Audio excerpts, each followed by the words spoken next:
Okay, for example number 5, we want to be able to identify vertical asymptotes.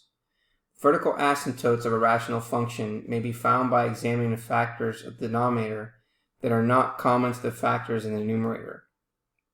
Vertical asymptotes occur at the zeros of such factors. So how do we go about this?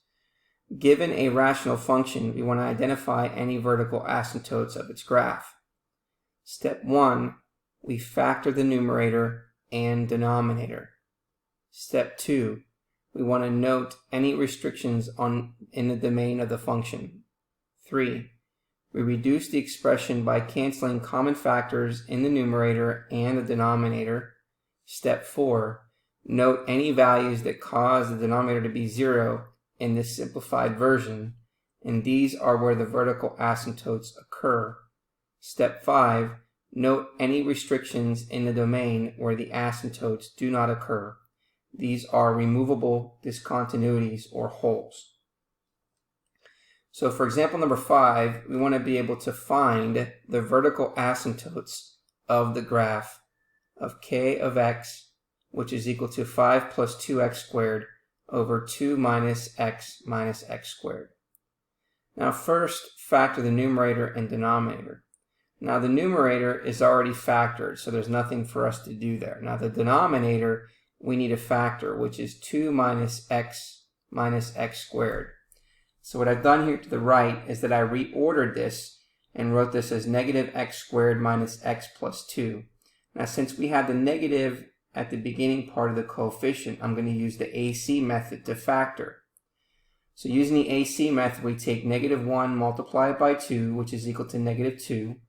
And so therefore we have negative 2, and the middle number is negative 1. So the two numbers to multiply to get negative 2 to add to get negative 1 is 1 and then negative 2.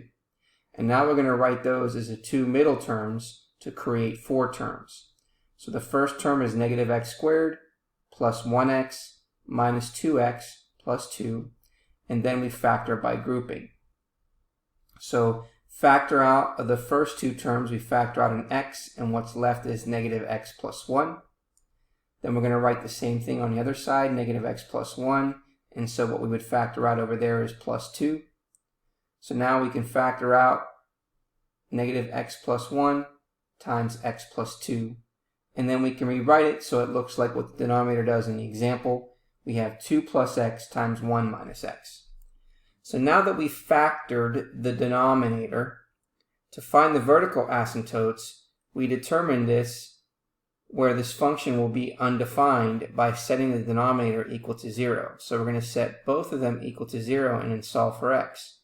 If we solve for x in the first factor, x is going to equal negative 2. If we solve for x in a second factor, x is going to equal to 1. So what it's saying here is that x equals negative 2 and 1 are the vertical asymptotes. Neither x equals negative 2 nor x equals 1 are zeros of the numerator, so the two values indicate two vertical asymptotes. So the graph in figure 9 confirms the location of the two vertical asymptotes.